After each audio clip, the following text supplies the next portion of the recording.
Welcome to the channel. It is that time of the week where we talk about all of the latest F1 and motorsport news, and I'll tell you where you can watch the latest motorsport that's going to happen this weekend on your telly box. So let's go through it because there is quite a lot to get into in terms of loads of new F1 cars, some interesting news, are some teams in trouble, and there is actually some motorsport on the telly. So rejoice, let's get into it. Okay, so first of all, there's the car channel. Loads of new content coming. We've got a Subaru that was reviewed the other day, Skywell on there as well. Quite a lot. We've had the Tesla Model Y Performance.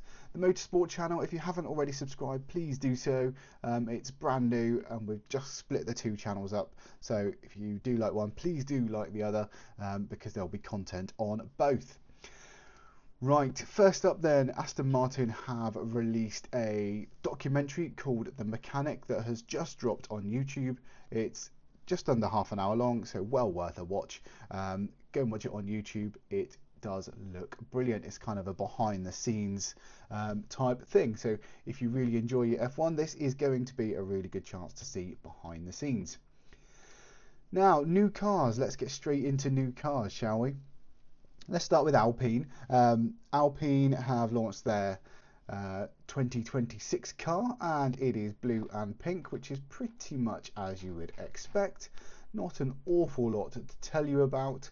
The car looks okay. I mean, they're all renders, aren't they? So you can't really tell an awful lot. There'll be people online telling you that they are aerodynamicists and that they can tell you how that car is going to go, and it is rubbish because all the good bits are going to be hidden.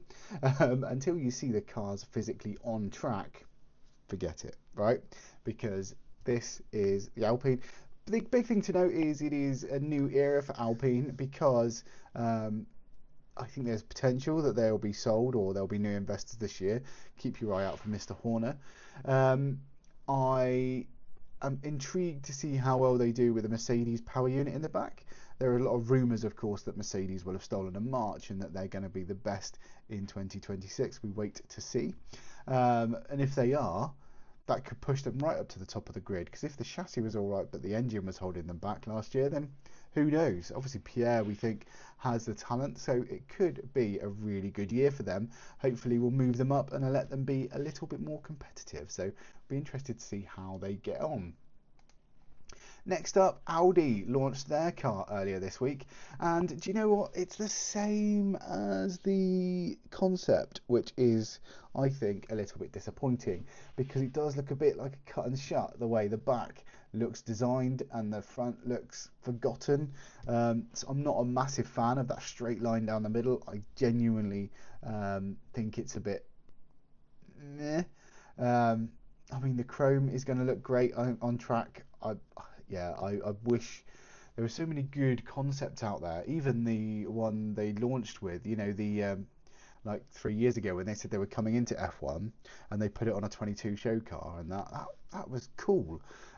So I'm a little bit disappointed by that, a little bit underwhelmed, but it's their first year. Let's see how they go. They've obviously got some really good partners with Revolut as well, so, and Qatar, so quite a lot of money going in and quite a lot of investment. So you've got to think that they're going to be moving up the grid, but not everybody could move up the grid, can they? So everyone's got massive ambitions at this time of year.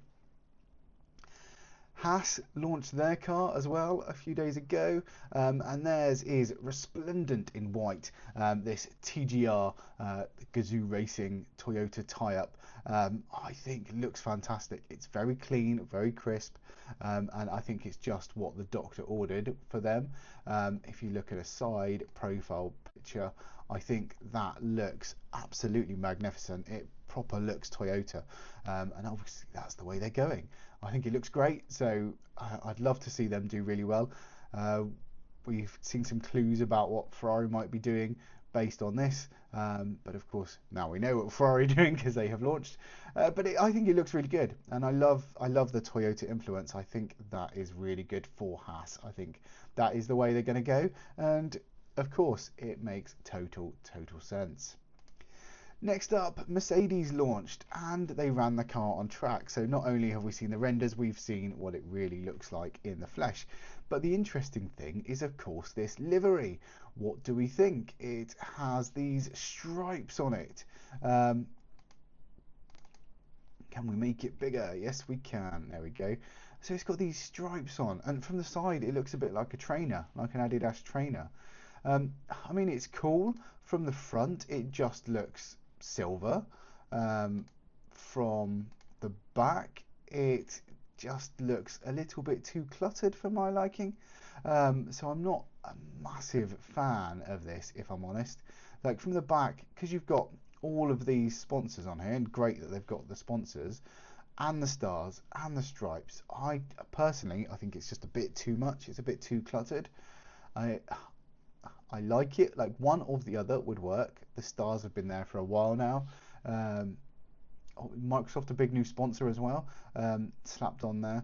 I prefer that to the Ineos red airbox, but yeah, I mean, I'm no expert. I'm not a designer, of course, but that's my take anyway.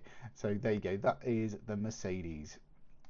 And then next up, it's the Ferrari, and I'm repping the Ferrari shirt, the Ferrari hoodie, because it is HP logo day, and there's a lot of white, isn't there? You know, it's a bit of a halfway house between the old Niki Lauda Ferrari, which was all white on the airbox, and that one, was it 2012, I think it was, where it was predominantly white on the back of the Vettel Ferrari.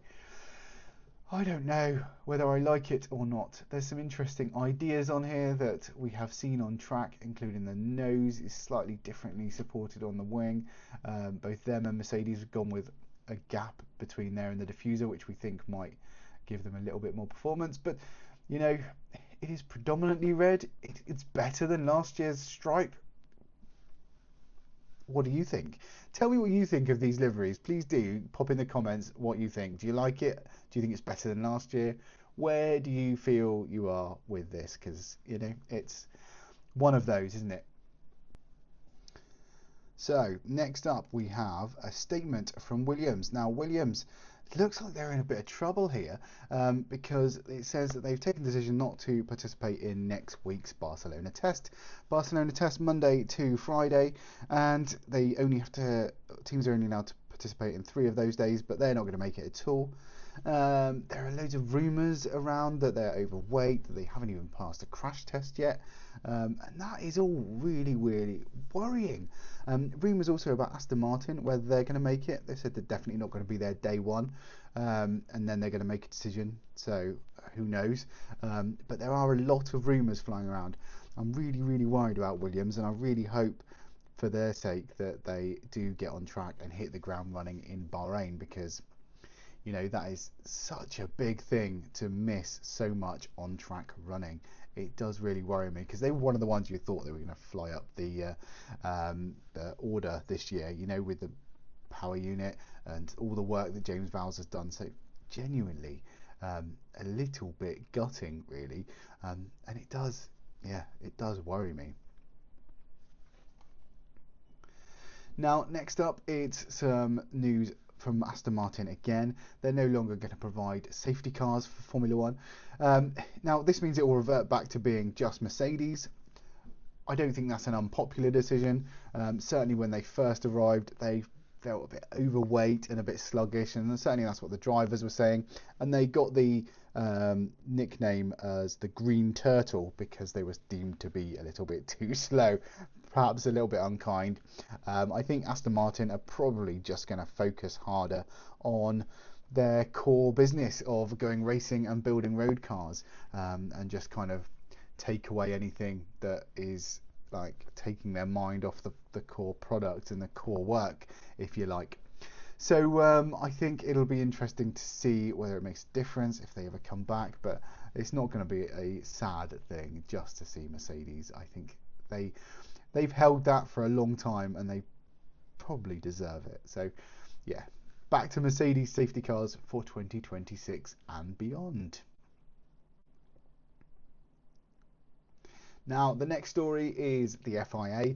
The FIA have released a statement, or they've been talking about this engine controversy, which we've talked about in previous videos, and that's that there is an issue with compression ratios, and Mercedes and Ford, I mean Red Bull Ford, have found ways to perhaps get a little bit extra performance out of the power units. And this is due to the way they're measured, because they're measured at ambient temperature, so when the cars are parked up in the garage, not when they're at full temperature when they're racing. And when they're racing, they can allow a bit more in, and it's just yeah, they can squeeze a few more horses out of those units apparently. The FIA have said that they think it's overblown, and they don't think there'll be protests in Melbourne. So whether they are thinking they're going to have sorted it by then, whether they're going to have tweaked the rules, or whether they're going to found new ways to measure it in time for Melbourne. And their point is that they don't think it's going to be a huge topic anyway, as is currently being made out in the press. But then they're going to say that, aren't they? Because it's their rules that people are picking holes in. So interesting to see. Now, the F1 movie. I enjoyed the F1 movie. I know not all of you did, but I did enjoy it. It was brilliant for F1. It was absolutely brilliant for everyone involved. Brilliant for Brad Pitt. Grossed $630 million. Absolutely huge.